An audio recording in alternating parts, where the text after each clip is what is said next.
The following program shows two people of advancing years in bed. You have been warned. If you don't find this too awful, please share, like and hit the subscribe button to hear when episode 2, Tuesday, is available. Oh, and stay tuned at the end for some outtakes.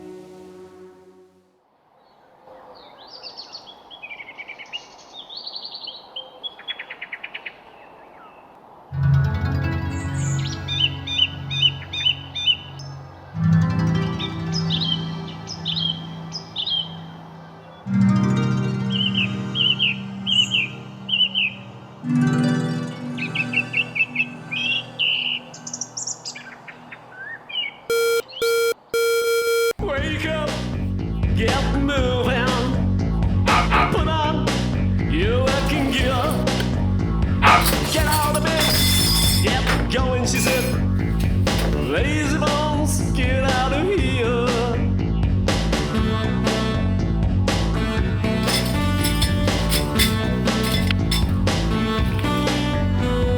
Wake up, do something, find you a shirt to wear.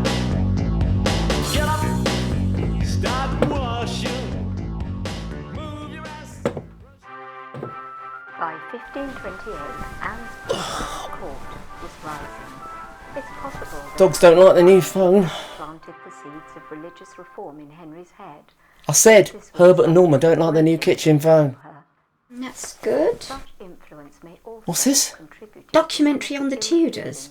God, another one. Where on earth do you find these things? This one is quite good, actually. Oh, it's too early, Pen. Too early for what? Too early to have Tudors shouting at me in the bedroom, and too early to be educated. It's no different from you watching a TED Talk. Of course it is.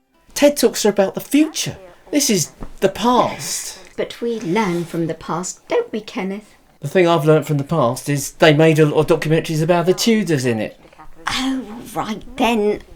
How about a programme on Mozart?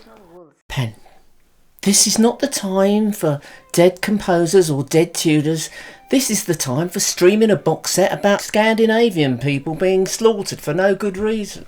I don't understand you, Ken. I mean, you like music. You write songs. Anyone would think you'd be interested in a programme about Mozart. The man was a genius. Wrote over 600 pieces of music. Do you know what he was when he died?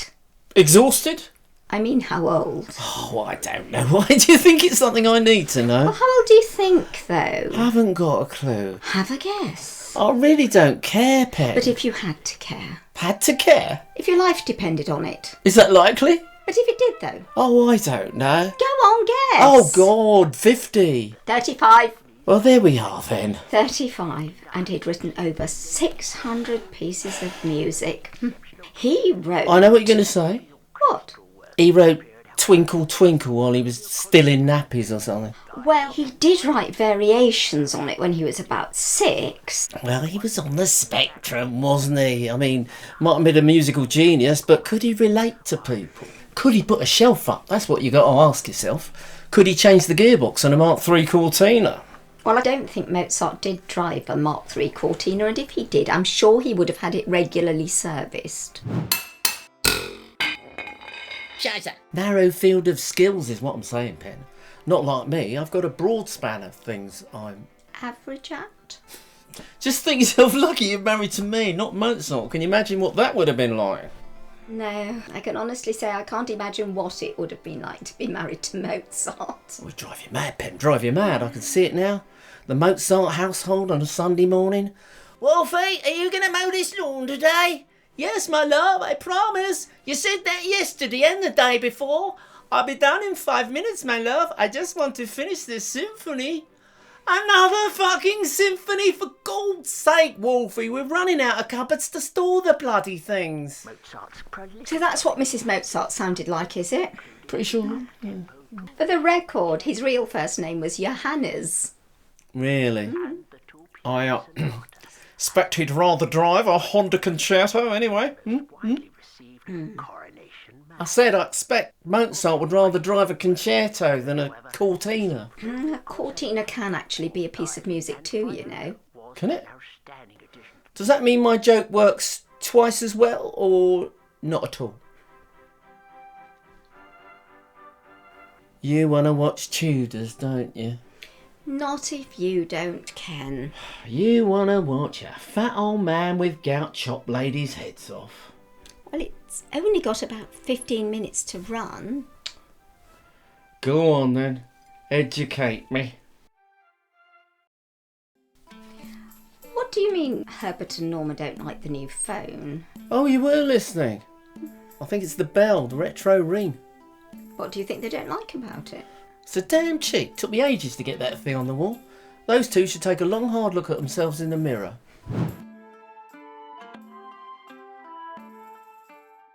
And that is how to prepare a completely vegan dinner party. And on tomorrow's edition of Meat is Murder, I'll be showing you how to make a snack so delicious, even vegans will think they're eating a real animal. Until then, goodbye! Coffee time? Coffee time, coffee time. Oh, it's coffee time, coffee time, coffee time. Oh, it's coffee time, coffee time, coffee time. Oh, it's coffee time, coffee time, coffee time. Part 3, Jane Seymour. Coffee time, coffee time. Oh, it's coffee time, coffee time, coffee time. Oh, it's coffee time, coffee time, coffee time. Oh, it's coffee time, coffee time, coffee time. Then at 9 o'clock, freeze your tits off with Wim Hof. Rat's back. What rat? Our rat, the bird table rat.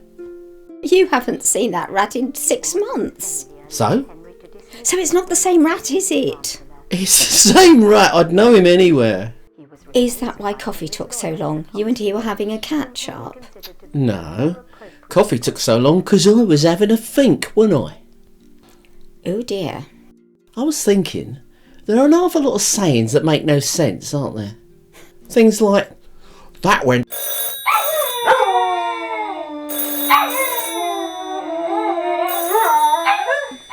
Hello, Dad? Bit early, are you alright? Dad, can you turn the TV down a bit? Pick up the remote control, and mute the TV. The black thing. The thing you hold to change channels. Press the mute button on the... Dad, you're pressing the buttons on the phone again. Press the mute button on the remote control. I put a sticker there. It says mute. Just press that. Dad, use your stick! Oh God, he's heading off for the TV to turn it off. Could you possibly get him one of those really big remotes? It'd have to be so big it reaches the off switch. Oh, Dad? You back in your chair safe and sound? Yeah, what do you want? You rang me, Dad. I didn't. You did? Did I? Well, look, it doesn't matter. We'll just talk about this and that, shall we? I'll have a think and ring you back. He's ringing me back when he can remember why he rang. Well, that'll be a while then. Where were we? Oh, yes. That went down like a lead balloon. What did? Makes no sense. A lead balloon would go down very well. In fact, it wouldn't go up in the first place. I mean, if you booked yourself a balloon trip when you got there, they had a lead balloon, you'd want your money back. Any more gems? You can't have your cake and eat it. I mean, obviously you can have your cake and eat it. If you couldn't, cake shops wouldn't do a lot of business. Well, it's a misquote, isn't it? We both know. It's you can't eat your cake and have it too. Yeah. Any more? Please say no. People in glass houses shouldn't throw stones. Well, what's wrong with that? Well, nobody should throw stones in their house whether it's made of glass or not.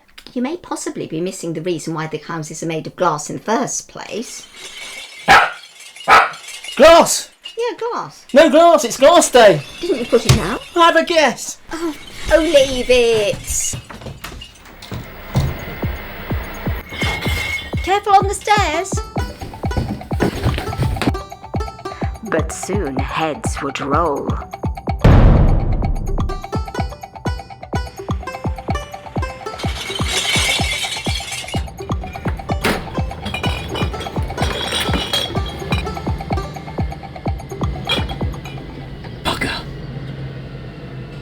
In fact, it's rumoured that Anne still walks these very halls. I could be dead now. You could be calling paramedics as we speak. Why? Bloody slippers. Well, I did tell you to be careful. Yeah, well, I heard your warning, but unfortunately my slippers didn't. Do I have to put a health warning on them? These slippers not intended for sporting activities. Anyway, the upshot of it all is we're opening our own bottle bank. Did you go out in your jammies? And bare feet. What if the neighbours had seen you? I imagine they'd have been thrilled. I imagine they'd think you were balmy. Listen, Pen, unless something's swinging in full view, I'm sure the neighbours would be very pleased to see me. Anyway, what do you want for food tonight? Are you avoiding gluten at the moment? No, quite the reverse. I'm avoiding gluten-free at the moment. You're avoiding gluten-free? Bloats me up like a beach ball. I'm gluten-free intolerant. Maybe you'd benefit from a probiotic yoghurt. Why? It's full of friendly bacteria, for one thing. You're always saying that you don't have enough friends. This way you'd have millions of them. That's very good, Pen. I might use that in my imaginary stand-up routine. The rabbits were everywhere, and they wouldn't back down even when the police charged them with batons. So you really think you're intolerant to a lack of something? I'm intolerant to whatever they put in instead of gluten. Where do you stand on lactose? Oh, I'm lactose-free intolerant too. Have you ever thought that it might be the food can't tolerate you rather than you can't tolerate the food? That's an interesting theory. I mean, apart from food, I am a very tolerant person. This from the man who moaned yesterday that he couldn't stand people who started their sentences with "so." No, not just any sentence. They start their answers to questions with "so." I mean, where did that come from? Welcome, Steve. And what do you do for a living? So, I work in an IT department. Also the man who gets annoyed by people who say eyesight. We don't say ear hearing. Why do we say eyesight? We've only got one kind of sight, and that's eyesight. We should just say sight. You're right, that is very, very annoying. You get these people say, my eyesight's not very good. The only way that makes sense would be if one of their eyes was in the wrong place. I don't follow. Well, if one of their eyes was on top of their head, yeah, they could quite reasonably say, the sight of one of my eyes isn't very good. Sight? No good? I couldn't use it? Well, I think you could use it in an imaginary routine, but I wouldn't risk it in a real one. If anyone's bothered by trivial things around here, it's you, Penny. When am I bothered by trivial things? Anytime anyone says they're feeling below par? Well, anyone who plays golf knows that below par is good, above par is bad. Whoever got that saying wrong? I don't know, probably the same people who invented the lead balloon. They got confused because they'd eaten all their cake but still had a bit left. Hello, Dad? You remember why you called? A minute ago. Yeah, well, look, it doesn't matter, Dad. Have you found the remote control? It's usually on the arm of the chair. The black thing, you press the buttons on it to change... Yes, it's usually on the arm of the chair, Dad. I put a sticker on it that says mute. Oh, you found it? Where was it? Amazing. What are you two up to today? Penny's got a client coming soon to the house, and I'm doing a few odd jobs for a neighbour. He's a good lad. Look, Dad, I'll call you later, okay? Later? Yes. And when I call, pick up the remote and press the button that says mute. Pick up what? The remote control. Remote control? The black thing. You have it on the arm of the... You just found it! It's in my head. All right, okay, I'll ring you later. Later? Yep. Bye. I'm exhausted. Oh, he just panics, that's all. TV blaring you, barking instructions. He heads to the TV to turn it off, but he does know what a remote control is. Barking? Do I bark? Oh, you know what I mean. It's just all too much for him. What do you fancy? I think I need some comedy after that. Only something short. I've got a client in 40 minutes for my lash tint. Was that about odd jobs for someone? Oh, Brian's new next door neighbour. Brian's told him I know how to put shelves up.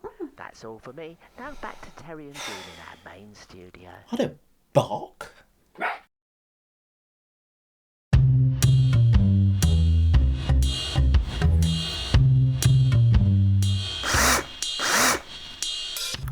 Do you mind the music? Music? Yeah, is it putting you off? Oh, no, I like music. We're both quite musical. Both? Oh, me and my wife Penny, yeah. Although she's more musical than me, to be honest. Says she's got a perfect pitch. A bit like Wembley then. I'm sorry? A perfect pitch, Wembley. Oh, I see. Yeah, very good, very good.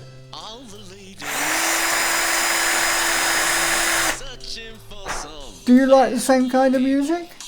They say it's very important in a relationship. Do they? Oh dear.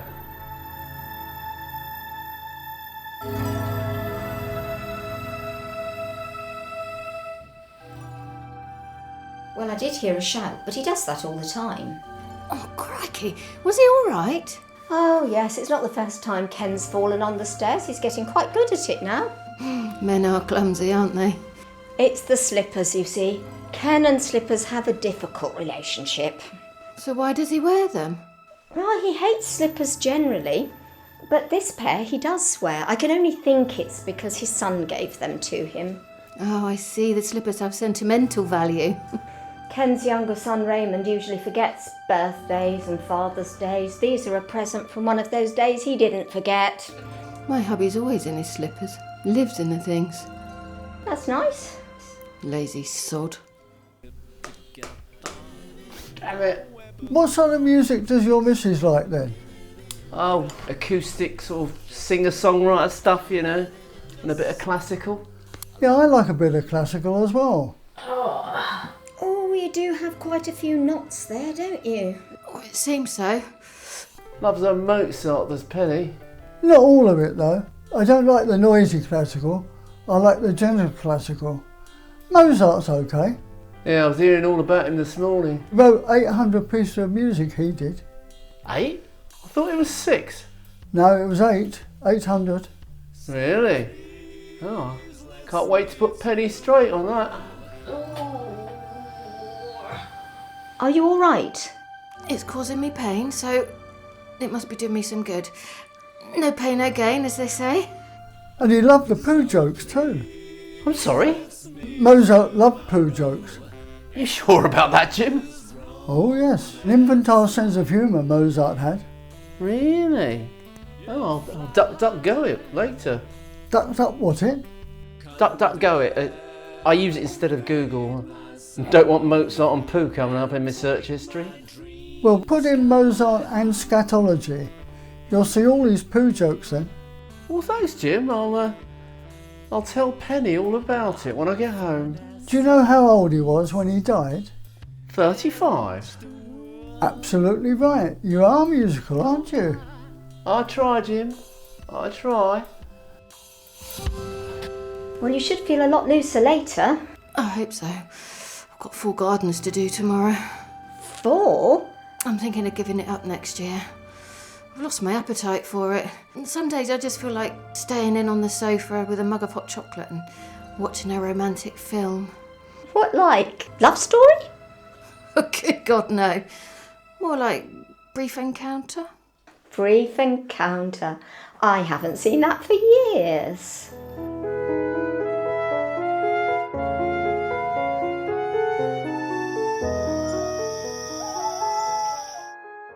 It seemed a cruel twist of fate, and yet I'd known of Alex's future plans since the day of our first meeting. Penny? And then I'm going to Africa to solve all their problems and cure all their diseases.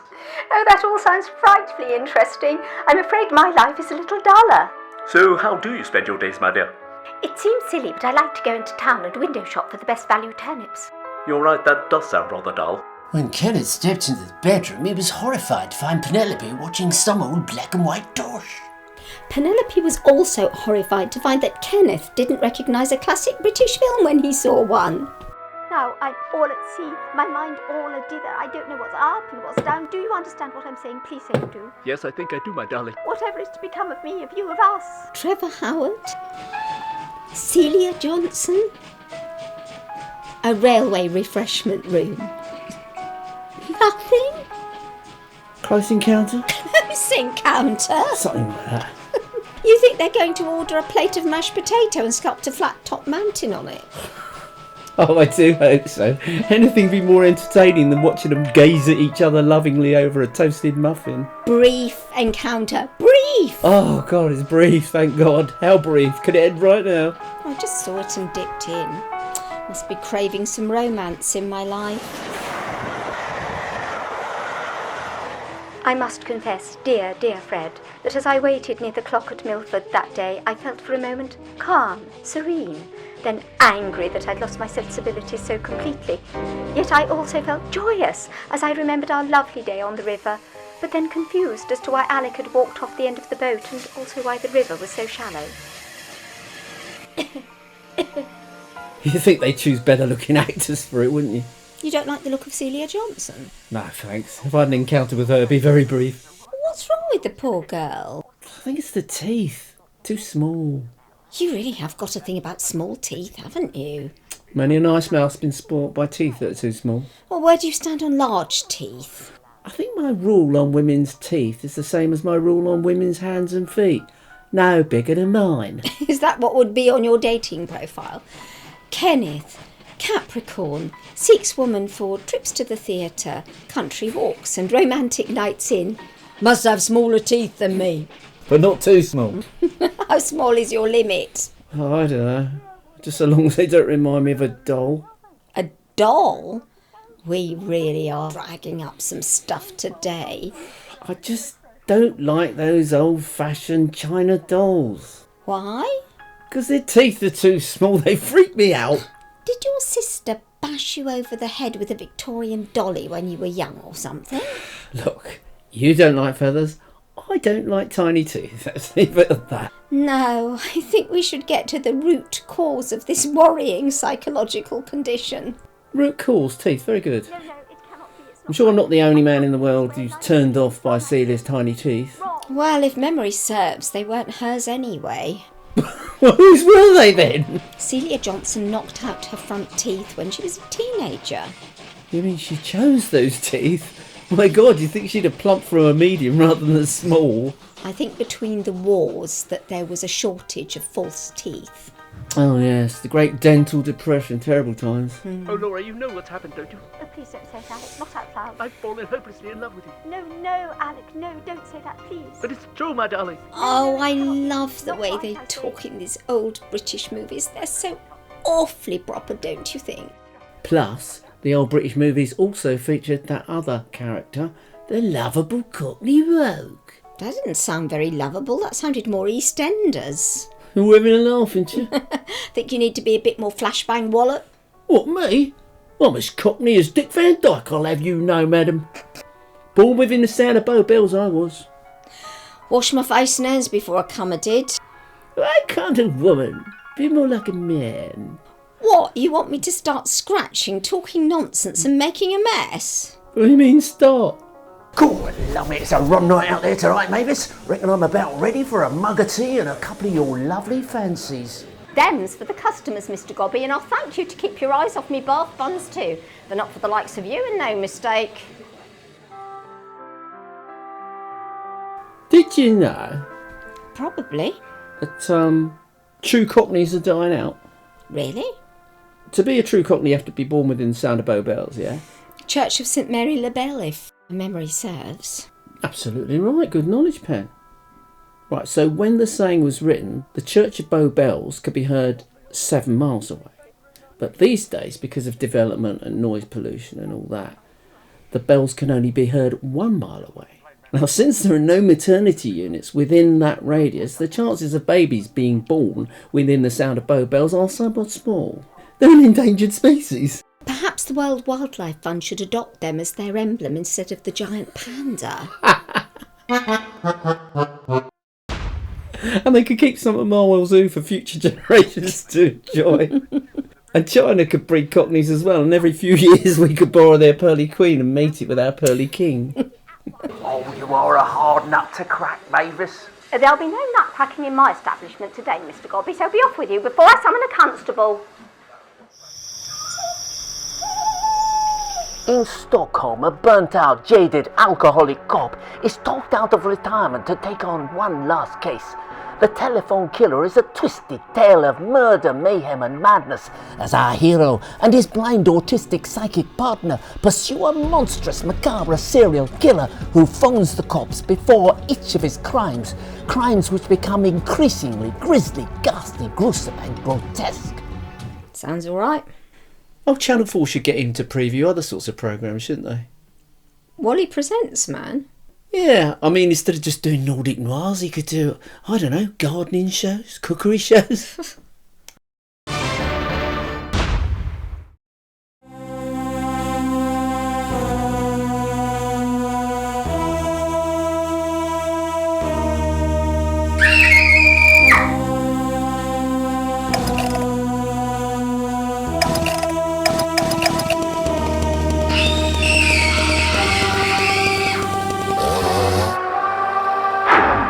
Dream! Oh, for goodness sake. Does it ever fool anybody?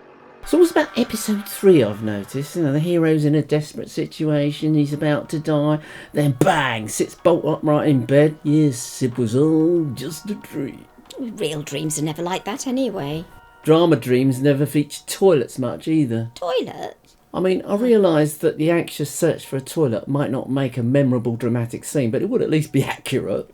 Toilets in my dreams are always in the centre spot of a football pitch. And I have to keep apologising for holding up start of play. Then I can't go anyway. Toilets in dreams never have doors, or if they do, the locks don't work. Are you suggesting that in the middle of the next Mission Impossible film, Tom Cruise should have a dream about desperately seeking a toilet? Why not? Tom's not that much younger than me. I'm sure he gets up plenty of times in the night for an unscheduled pee. He can also run across rooftops. Can you do that? Well, I could certainly duplicate his feat of running along a rooftop and breaking my ankle. And a lot more besides. Absolutely right, yeah. I could probably run across a rooftop and break every bone in my body. Follow that, Tom. I was approached by Scienceologists once. I don't think that's how they say it. I was shopping in Poole, they had a centre there. So, out of curiosity, I popped along for a mental audit. You had your brain audited? I did. And was everything in order? Or did they find a few brain cells were unaccounted for? They concluded that what I needed was to buy lots of self-improvement courses. Ridiculous. To think you could possibly be improved. Well, that's what I thought. The thing I always remember was that in their little foyer there was a gold bust of L. Ron Hubbard, their founder. Solid gold? No, but it was in a glass case to suggest it might have been gold. Perhaps they should have just exhibited you in a case to give everyone something to aspire to. Or maybe they could have 2 glass cases, me in one, Tom in the other. To give a sort of before and after vibe, you mean? Nice one, Pen. So you weren't tempted at all? I wasn't about to take life lessons from a boy who looked like his mum still bought his underpants. So I'll never know what life would have been like with new improved Ken. Afraid not. I'll have to plod along with old original Ken then, won't I? I've got something in common with L. Ron Hubbard, actually. Really? Is there a gold bust of you somewhere? Both failed science fiction writers. Although, to be fair, mine remained a pile of A4 paper while one of his was turned into the worst film ever made. And he did start a very successful cult. I could start a successful cult? Really? Don't you have to have beliefs to form a cult? I've got beliefs. I believe that all the big questions can be answered by applying the rules of common sense. In fact, that's what I'm going to call my cult, the Church of Common Senseology. Catchy name. Common Senseology can explain all the major mysteries of existence, Pen. All right then. Why are we here? Do you mean? Is there any purpose for our individual existences? I suppose I do, yes. Well then, no, there isn't. Speak for yourself. Just applying the first rule of common senseology, Pen. Okay then, where did the universe come from? Applying the second rule of common senseology, we don't know, we never will know, we should stop wasting so much time trying to know. Don't think you'll find many scientists joining the Church of Common Senseology then. Scientists? The same people who had to invent dark matter to make their equations work? The people who believe in curved space? Dark matter exists. I've seen it when I do the laundry. You don't actually need any qualifications to call yourself a scientist, you know? Do you need to have a qualification to join the Church of Common Senseology? No, but there will be an entrance exam. Crikey. What sort of questions will there be? Things like, did they fake the moon landings? Are we being controlled by a powerful cabal of Illuminati? Are we living in a simulation? If you answer yes to any of those questions, you'll be ejected faster than the time it takes to all bit of flat earth. Any more? Okay, what is time? Oh, easy one. Time as a thing doesn't exist. What exists is change. Things change. Things have always changed. We come along, see the change, and we decide to measure it with a thing called time. So we can't get in a DeLorean and go back to 1955 then? Not unless a flux capacitor has the power to reverse the change in every subatomic particle in an infinite universe. I find that a bit of a tall order for a few lights in some plastic tubing. Well, I have one more question for the Church of Common Sensology. I'm all ears. Although I must warn you, my ear hearing isn't very good. Okay. Are you ready? I most certainly am. Is there a God?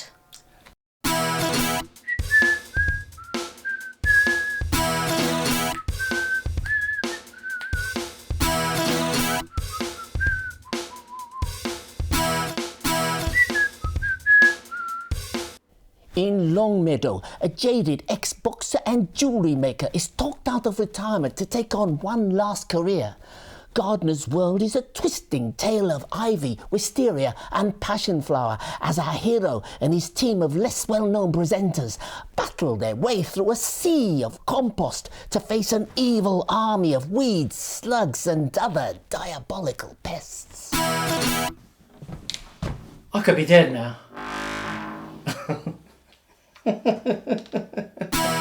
True Cockneys are dying out. Really?